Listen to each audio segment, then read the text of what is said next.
A 14-year-old girl shot by Taliban gunmen in Pakistan. A society outraged and a renewed debate about the rights of women in a country where custom, religious belief and the rule of law are often in conflict. This is Inside Story.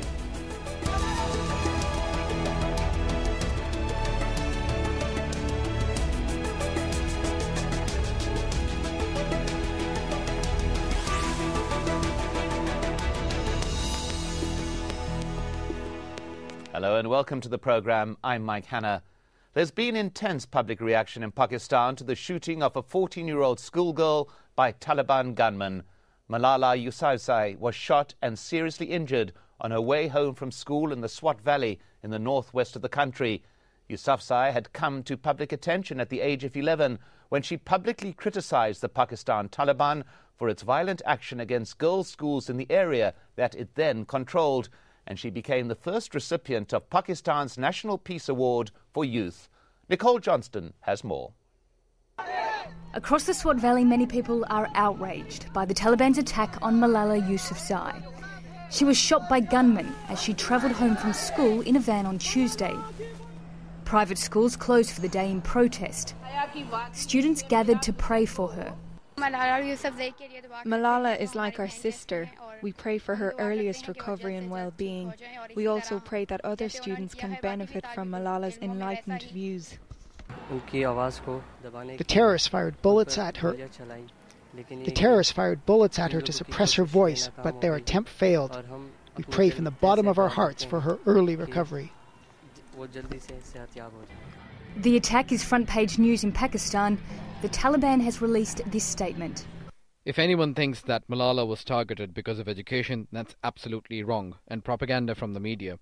Malala was targeted because of her pioneering role in preaching secularism and so-called enlightened moderation, and whoever does so in the future will also be targeted. Pakistan's government has condemned the attack. Its president, Asif Ali Zardari, said Yousafzai should get medical treatment in Dubai, but she doesn't have a passport and is too unstable to be moved. Judges are investigating the shooting. Yousafzai is unconscious at the moment while she recovers from an operation. A bullet was removed from her body, close to her spinal cord. 2 other girls were also wounded in the shooting. If Malala Yousafzai recovers, her life will still be in danger. She remains a target for the Taliban. Nicole Johnston for Inside Story.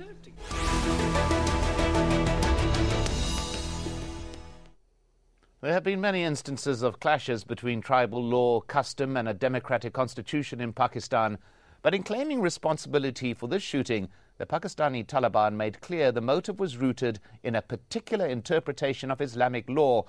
In an official statement, the group spokesman Ehsan Ullah Ehsan said, and I quote, "The Pakistani Taliban successfully targeted Malala Yousafzai in Mingora, although she was young and a girl, and Taliban does not believe in attacking women. But whomsoever leads any campaign against Islam and Sharia is ordered to be killed by Sharia." He continues, "It is not merely allowed to kill such a person, but it is obligatory in Islam." So what does this mean to the rule of law in Pakistan and the role of those who are supposed to apply it? To answer this question, we're joined by our 3 guests. In Islamabad, Rubina Khalid, a senator with the Pakistan People's Party.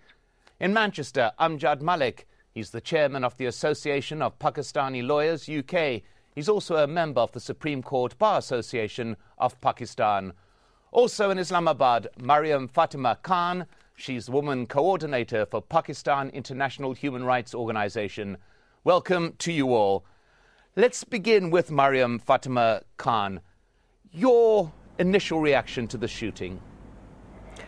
It was very tragic and it was very sad. And the message that it sent throughout to the country, to the women in the country, was especially tragic in my view, because it was something that is curbing their social, political, and their religious right to learn and to get education. What, Rubina Khalid, what was your initial response?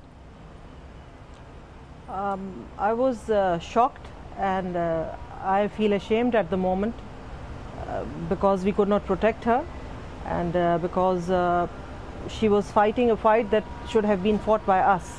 We should have been in the front line, not her, because she's just 14 years old, and I still cannot comprehend as to what kind of mindset would target a 14-year-old. Well, Amjad Malik, who was supposed to protect this 14-year-old? What is the authority that is applied in the area where she was shot? First of all, I condemn that attack. I think it was barbaric, wild, and it damages the softer image and softer picture of Pakistan, which Malala was representing. I think it was the duty of the government of the day to protect her, knowing fully well that she is the holder of the International Peace Award for writing her diaries, and they have failed to protect her.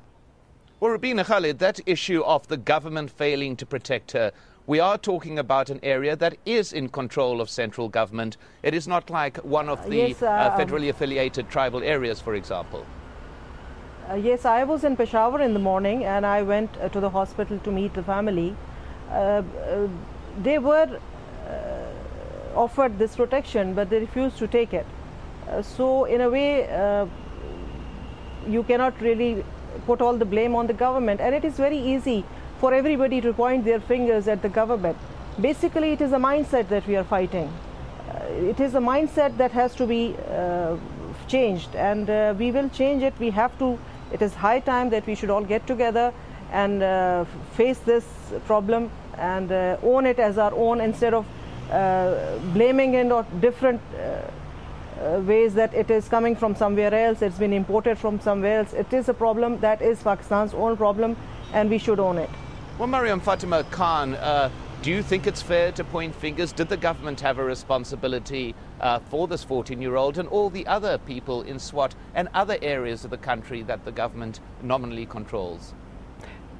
I would defer with the senator, because the government is not only responsible to offer protection to one family, the government is responsible, according to the parental theory of the state, for the entire nation and for the whole population of the state.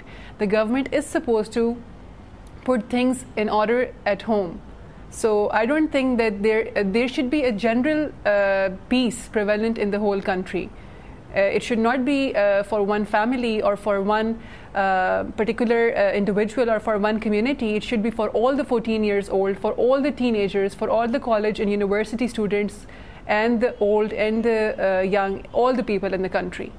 Well, Amjad Malik, it would appear to be too simple to simply point fingers at the government and say, you did not protect the people in that particular area. But is that an oversimplification of the complicated scenario that we do find in many areas of Pakistan, where there is conflict between traditions, between the rule of law? Is this a fundamental issue? Well, I think it's commonly known areas where the problem is escalating. Journalists are being killed. Ladies are barred from attending colleges.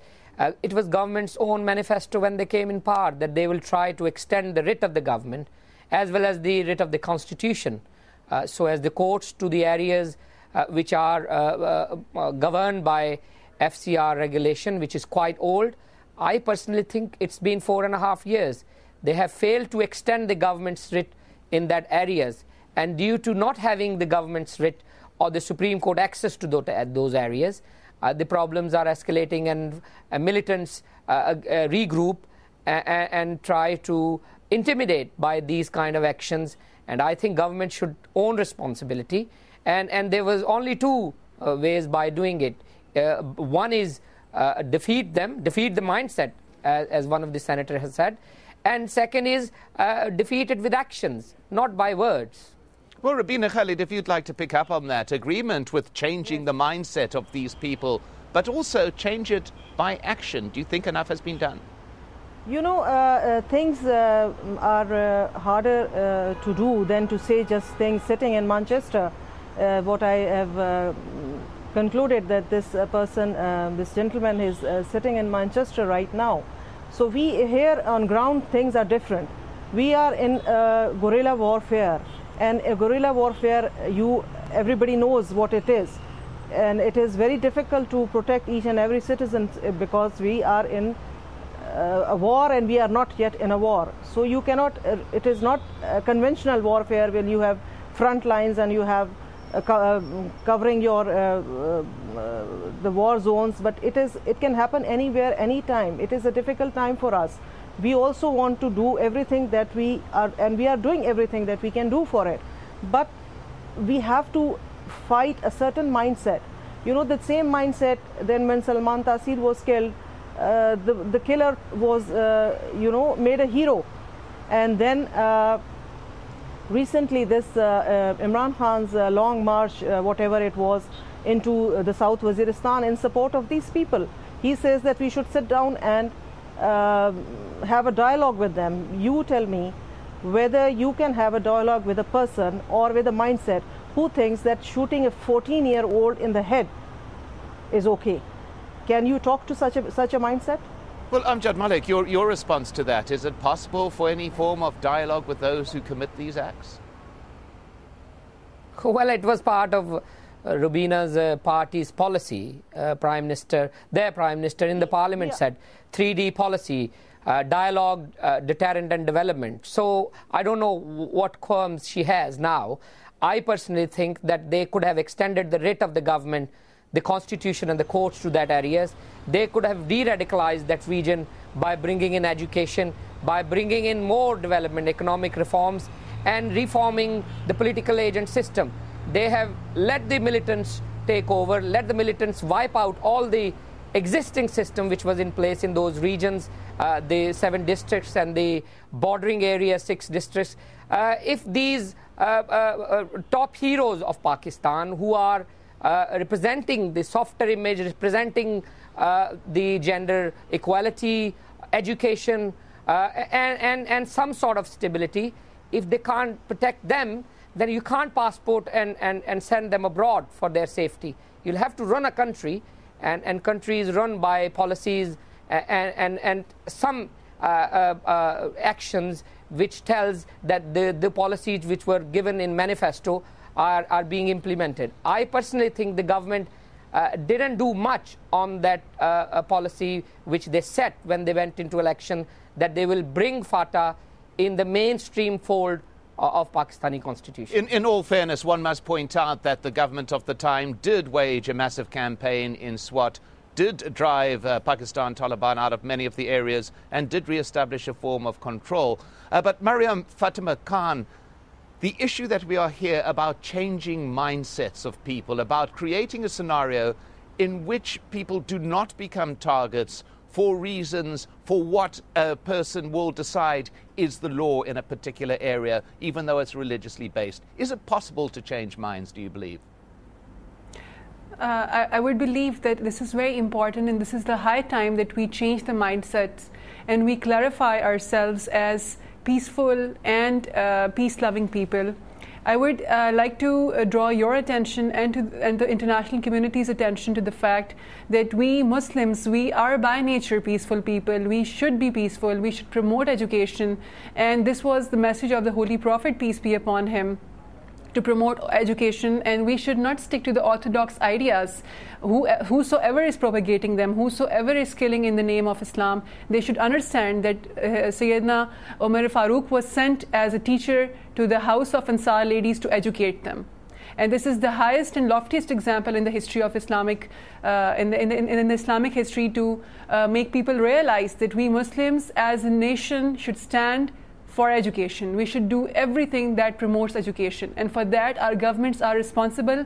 As a government, as a government, and as a Muslim nation, that they promote education, take all the steps to protect the people, and not to allow them to become victims at the hands of the people who challenge the writ of the country.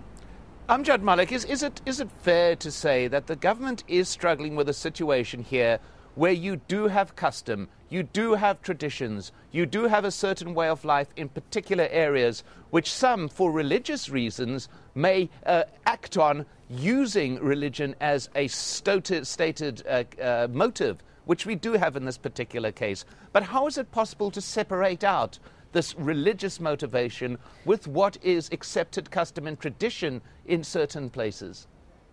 Well, I personally think that there is no issue about religion. People respect religious writ and religious laws, but the customs, some of the customs which dictate the administration of justice, I personally think there is a big room of argument of miscarriage of justice. I think the system needs to be reformed. When a surgical operation takes place, army goes in, tries to bring calm. When they come back, because it is not coupled with political, economic, and other social reforms, then the system collapses again, and militant takes over. They dictate terms, and they then put restrictions, for example, not letting the ladies to go for education, their own customs and traditions, their own jirga system controlling how they're going to penalize, how they're going to bring prosecutions, how they're going to fine people. A lot of complaints about couples, families, one person is a victim, but the whole family is punished.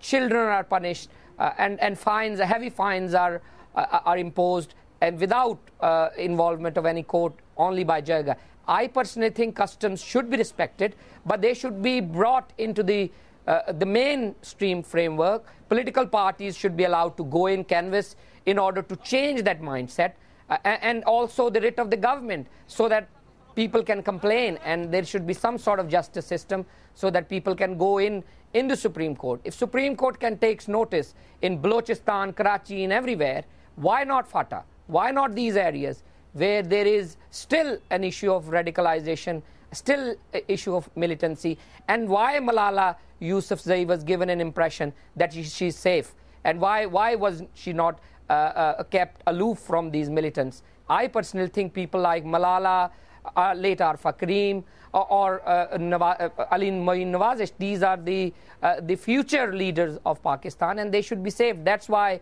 I really urge the government of Pakistan, all other law-abiding people, to pray for her and to take actions to save her, because she is truly representing Pakistan's true face. Well, I just want to go to Rabina Khalid at this particular point to respond to some of the things that you said. Rabina Khalid, do you think it is possible, and indeed necessary, to resolve that sometime contradiction between customary tradition and what should be the rule of law? Is this an area, do you think, where that mind should be changed and that the government could be doing more in terms of educating people as to this?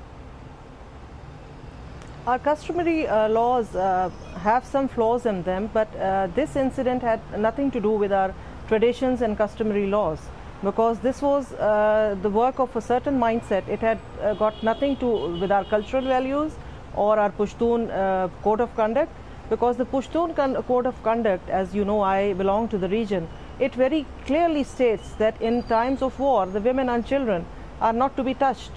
So I do not know where this thing is coming from. And as for the safety of the child, Swat is relatively now a very safe area, but as I've said before, in a guerrilla warfare, you really cannot predict or protect a person. We could not. The same thing happened to Benazir Bhutto, and I've been told today that this girl, the thing that these Taliban had against her, because she had made a statement that President Obama and Benazir Bhutto Shaheed were her ideals, and she was told to not to say these things, because as you know that a woman is not a respectable member of the society. For them, they think that she should be just kept inside the house and not be seen and not be heard. So basically it has got nothing. We should not confuse it with our traditional jirga system. The jirga system had got nothing to do with it. It may have its own flaws, but in this case we should not be condemning the jirga system. Well, the point fairly made. Mariam Fatima Khan, though, this whole issue, does it also arise from a situation where women are treated in an inferior way? You do have a specific case here where clearly it was a religious motivation, which many would have argued was completely misguided, and some would say totally irreligious. But at the same time, is there an aspect to this that it is rooted in a cultural diminishing of women as people within the society that has to change? I would say with pride that there is a transition in our society. Pakistan society is in the process of transformation. And I see many illiterate parents striving hard and working in shifts and part-time to be able to send their children and their daughters to school. Rabina Khalid, your view of this... Sorry, carry on, Mariam Fatima Khan. Finish your point. So I meant to say that this is changing. This is not the correct. This is not how we put it correctly. That Pakistani society, they want to isolate women. Pakistan is a society where the women, they are there in parliament in a large number, and this is a society where there we had a women prime minister. But I would say that definitely the cultural values are there. However, they are not that oppressing today as we are changing. And it's a moment of pride for us. But as the senator pointed, I would agree that there is a mindset which is working to undermine this process. Well, Rabina Khalid, do you share this point of pride that there is change despite horrific events like this, that the society is changing? There is definitely a change, and Malala Yousafzai is an example of that change, because she stood up against all those odds and she said, no, I want to be educated, I want to go to school. If you go through her interviews of the past, she narrates the story of going to school without uniform, but going in other clothes rather than the uniform, as not to be noticed by the Taliban. So the change is there, and that day will come that we will overcome these things. But we have to fight it with more vigor now. Well, Amjad Malik, do you see this change happening, that despite these events, there is certainly, we've heard from people in the show, the real desire for change, and the fact that somebody like Malala was actually fighting for it? Well, I personally think that post-2007, people have advanced and canvassed for change, and media growth and this political activity has strengthened that drive. But still, if you look at the proportion of representation of women, looking at the population, it doesn't meet the requirement. I think women should be given more chances in employment, a safe environment of employment, more chances of representation where they can independently and safely can cater for themselves. At the moment, it's not equal and it's not free everywhere. Some portion, big cities, big districts have more opportunities for women. However, the more you go in rural areas or some the tribal belts in Balochistan or KPK, the women starts going in the sideline. But still, there is a more need. Encouraging news keep coming that women are advancing in the field of education, journalism. A lot of parliamentarians in the parliament now. But it's good, and it was always encouraging to see Benazir Bhutto representing Pakistan. So as others, other leaders' daughters are coming forward. I personally think gradually, if we keep on the right side of it, things will improve. But we'll have to keep pushing for it, because acid attacks and other side of negative stories also undermine and intimidate that drive. Well, Rabina Khalid, do you believe that reference that we heard there to negative stories undercut this drive to change within Pakistan? Yes, I agree. We should be coming up with more positive side of the thing. We are making a change. We are making a big breakthrough. But as we have already said in the beginning, we have many challenges to face. It is not only the law and order situation. We have other problems, as you all know, what we are going through every day is a new fight for us. And we have to fight it and naturally we need support. And I would love to invite Mr. Malik, if he would come to Pakistan and join us in putting this thing forward more. Because if all the people, broad-minded people sitting outside Pakistan, if they come and join us, we would be able to perform better. Well, at that particular point, thanks to our guests in Islamabad, Rabina Khalid, In Manchester, Amjad Malik. And also in Islamabad, Mariam Fatima Khan. And thank you very much for joining us on this edition of Inside Story. If you want to send us your feedback, just email your thoughts to us at insidestory@aljazeera.net. I'm Mike Hanna, and from everyone here, thanks again for watching. Goodbye for now.